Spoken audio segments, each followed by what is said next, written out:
It's The Real News. I'm Dharna Noor. As multiple fires burn across California, thousands of residents have been left in the dark, prompting calls for publicly owned electricity. As of Wednesday afternoon, over 100,000 acres are in flames across the state, from Los Angeles to the Bay Area. The Kincade fire in Northern California is the largest in the state. It's burned over 76,000 acres and destroyed 189 structures so far. Meteorologists expected strong winds Tuesday night would make the fire much worse. And it wasn't as bad a night as they expected, but in the northern part of the state, the Getty fire is raging through the Los Angeles area. And meteorologists have warned that extraordinarily dry, prolonged Santa Ana winds that are set to move through the area on Wednesday could make the fires there far, far worse. Pacific Gas and Electric, the investor-owned utility that supplies power to most of the state, has cut electricity to hundreds of thousands of homes and businesses to reduce wildfire risk. The utility company estimates that 75% of over 970,000 customers who lost power on Sunday have now had their electricity restored.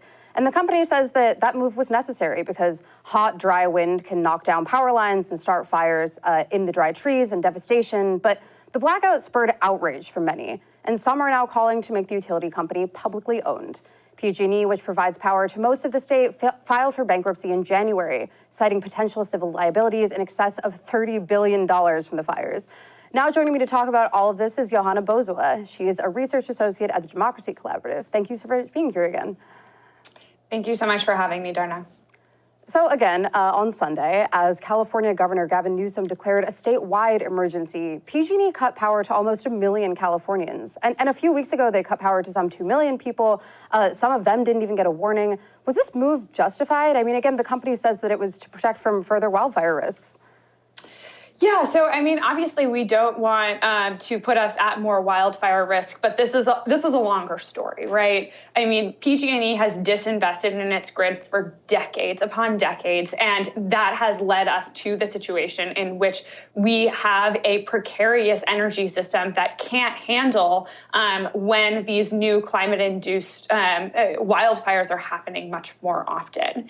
In addition, they also helped to create this climate crisis that we're in right now, by being the ones that were burning the coal, oil, and gas for far too long. And now we're in this moment of total crisis in which we're confronted with the problem of having to shut people's power off or have more wildfires. But the blanket amount of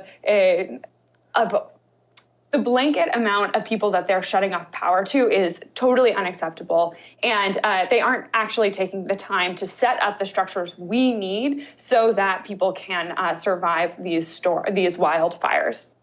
So, for instance, what we've heard from Governor Gavin Newsom is that these have not been surgical power shutoffs. They have been blanket. They have not considered, how to actually take care of the folks who are without power right now. It was about only one generator or one place that folks could come to, for instance, charge their phone within a county. That is just absolutely not enough. Their phone lines have gone down. Their website isn't up, so people can't even get the information they need. And that is why these shutoffs have been so detrimental. And who are they detrimental to the most are low-income community members, disabled, community members, and elderly community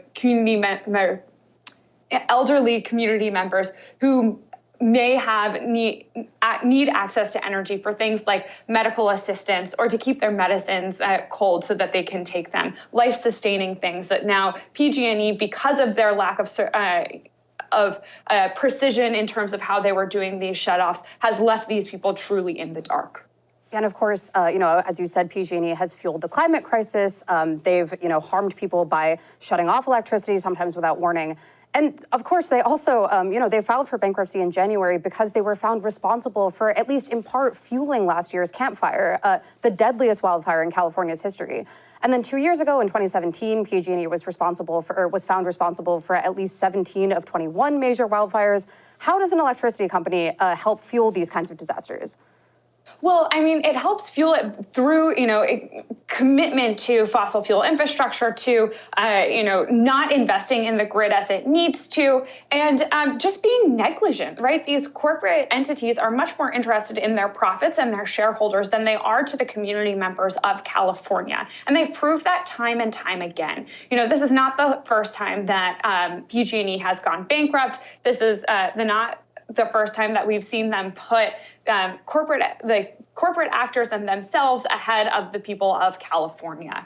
And, it became so clear to me in some ways when right before the initial shutoffs were happening, what were they having? They were having their gas executives courting some of the biggest gas users at a Sonoma winery, and days before other people were being shut off, and now Sonoma is in flames. Right. And it just shows where they have their priorities, and it's not with the people of California. But what does the actual infrastructure do to fuel wildfires? I mean, for instance, they've been coming under fire, no pun intended, for not putting enough energy into trimming trees. So talk about how the physical infrastructure can actually make it easier for these wildfires to occur.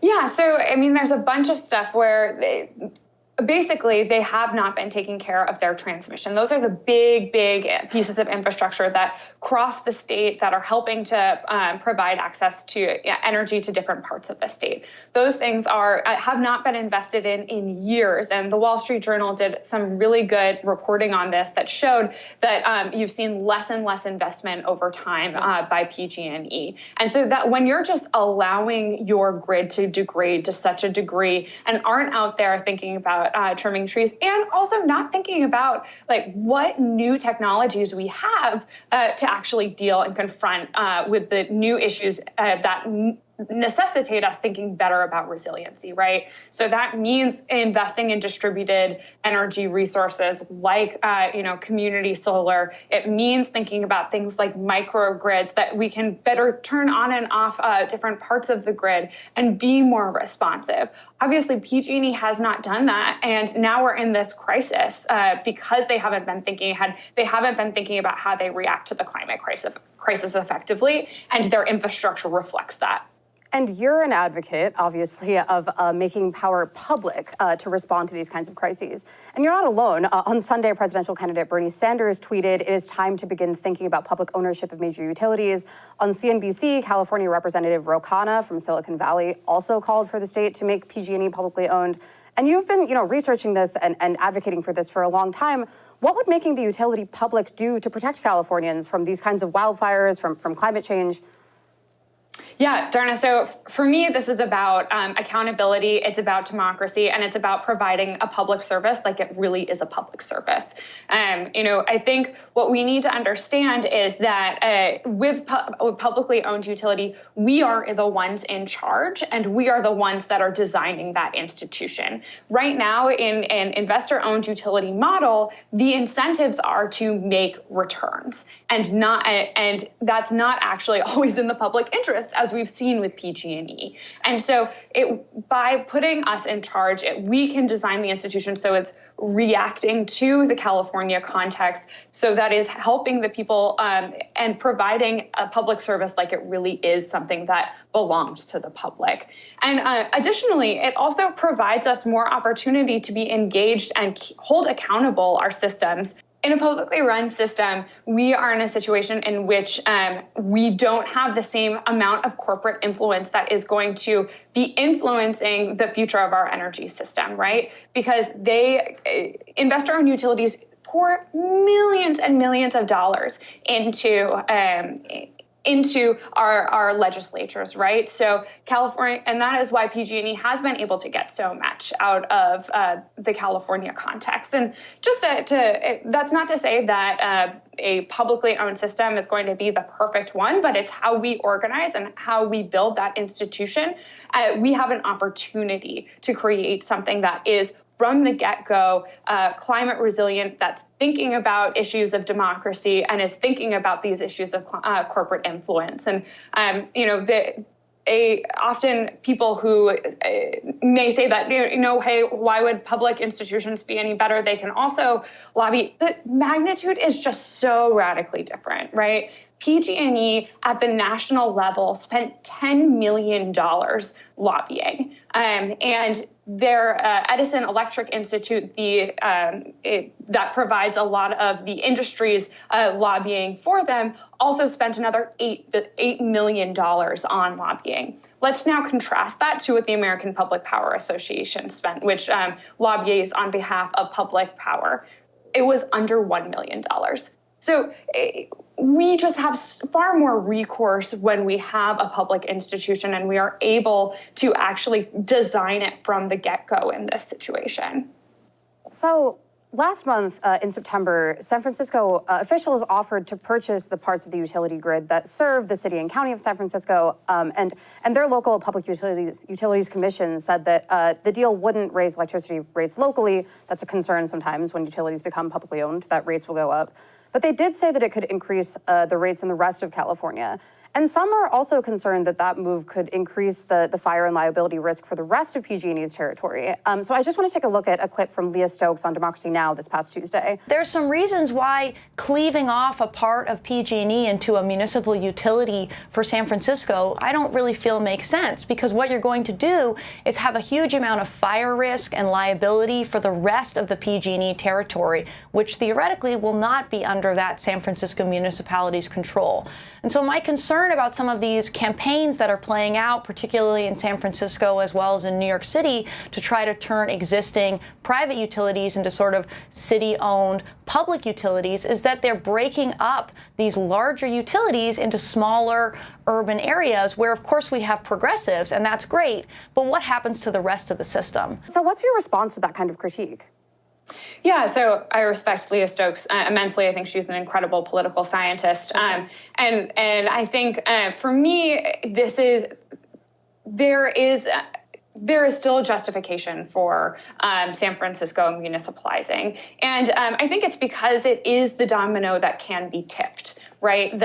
We have the political momentum and organizing to potentially municipalize there, and already the city has taken steps to do so. San Jose has put out a proposal that says, we can create a cooperatively owned utility for California that's owned by us and is democratically accountable to us.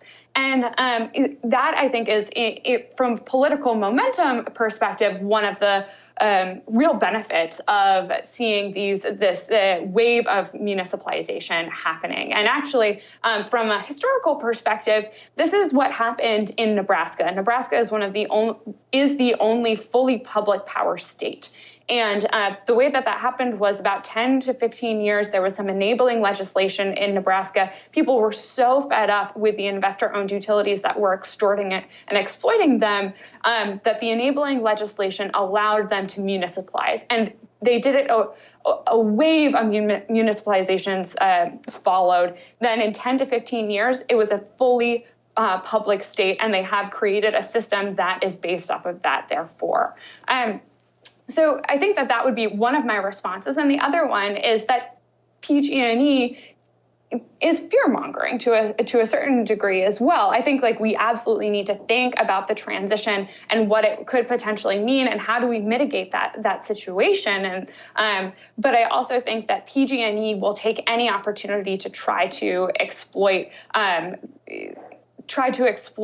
the people of California so that it can keep its revenues up. And honestly, that is something that could potentially happen. But I think that's something we need to push back on, because PG&E shouldn't be able to do that, because they have found so many ways of gaining more money out of our system than they should have been able to do anyway.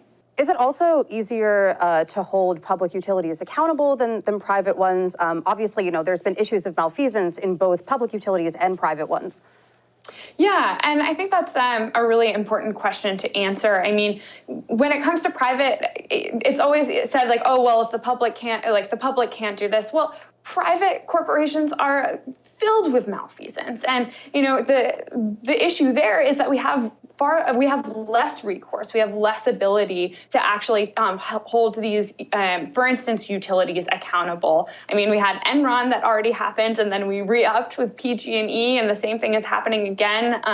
GM. There are all these examples, and so sure, a public institution may also be mismanaged, but at least we have the recourse.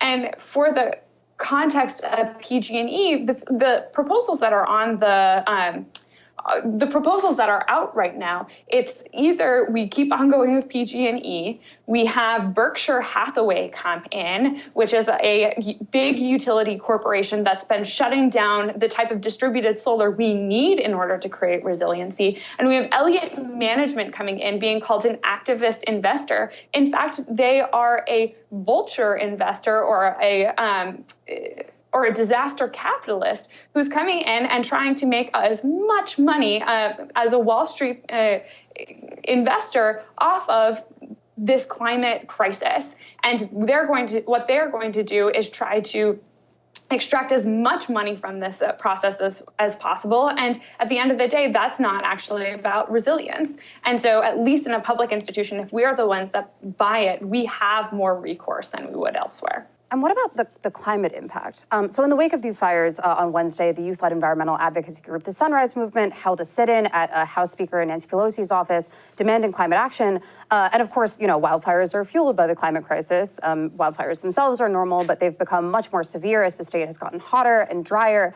The climate crisis is, of course, fueled literally by the use of fossil fuels. And in a recent article in Teen Vogue, Greta Morin noted that 5 years ago, Burlington, Vermont, quote, became the first city in the U.S. to move to 100% renewables while maintaining the same rates since 2009. But some have also noted that public utilities don't always move away from fossil fuels more quickly, right? For instance, again, on Democracy Now!, Leah Stokes noted that public utilities in California resisted the first clean energy law passed in 2002, so it didn't even apply to them. Does public ownership necessarily mean that utilities become more sustainable? And if not, how can folks really push to make sure that public utilities actually do take climate action? Yeah, and so I think that's a really important point. Obviously, not all publicly owned utilities are operating like we'd like them to, and they may not even have democratic processes to the extent that we want. But with public institutions, we are not waiting for the benevolence of for instance, an investor-owned utility to go to 100% renewable. We have more methods of accountability in a way that we would not have had otherwise. For instance, just things like having the Open Meetings Act, so that we can get access to meetings, and Open Information Act that give us access to governmental information. So those are just on a very baseline, create more opportunities for us to organize. And in the end, these public institutions are supposed to be beholden to their stakeholders, who are us. We are in the end both their stake and stockholders. So it is a fair critique to say that not all public utilities have been great. I also think that another piece is that we are proposing, and many of the people who are advocating for public ownership as a climate strategy are actually saying, well, we're redesigning the system. We are going to build this thing so that it is based on climate justice, so that it is a system that isn't based off of fossil fuels in a centralized model, and we can actually redesign these things so that it starts to center the things that we actually want in this energy transition. So I think that those are the things that make me an advocate for public power, and the reasons why I will continue to advocate for public power. So depending on who you ask, one of the priorities that might come forth with that kind of democratic leadership is equity, like, racial equity, gender equity. I want to just end on this. There's this clip from the YouTube commentator Dave Rubin, who just went on Tucker Carlson and basically said that California is too busy focused on wokeness to control the fires or something. Let's take a look at that. The problem right now is that everything from academia to public utilities to politics, everything that goes woke, that buys into this ridiculous progressive ideology, that cares about what contractors are LGBT or how many black firemen we have or white this or Asian that, everything that goes that road eventually breaks down. Imagine if your house was on fire. Would you care what the public utility or what the fire company, what contractor they brought in, what gender or sexuality or any of those things he or she was? I mean, it's just absolutely ridiculous. Who would care? So what's your response to this? And then more importantly, if you are, say, someone who cares about racial equity and gender equity, not just like representation, but real equity, can public utilities help further those goals? Yes. So I actually do care who my contractor is, because I can say right now, we have the people who are putting out fires are incarcerated folk. Right. And that is not what we want to be seeing. And also who is the contractor will affect who gets access to those services. We see this time and time again where there are biases that if we're only allowing, white-owned businesses into these spaces, who are they more likely to help? And so those are really important things, as well as the fact that economic resiliency is a key factor of climate resiliency, right? And so the people who are being most affected are low-income community members. And if we have the potential to actually create space so that community members get access to good family-sustaining jobs, unionized jobs that are actually going to build the resiliency we need in a place like California,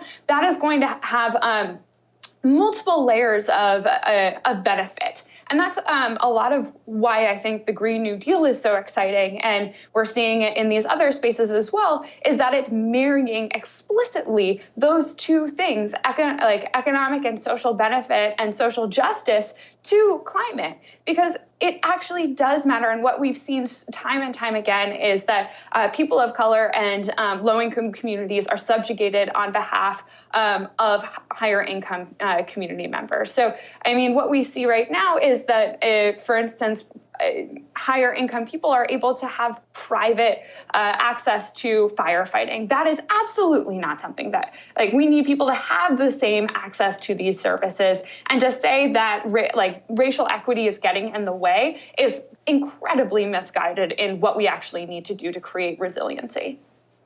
Okay, we have to leave it there. Johanna Bozuwa, a co-manager of the Climate and Energy Program at the Democracy Collaborative. Thank you so much for being here, and we look forward to talking to you again soon. Thank you so much for having me, and thanks for covering this really important topic. Thank you. And thank you for joining us on the Real News Network.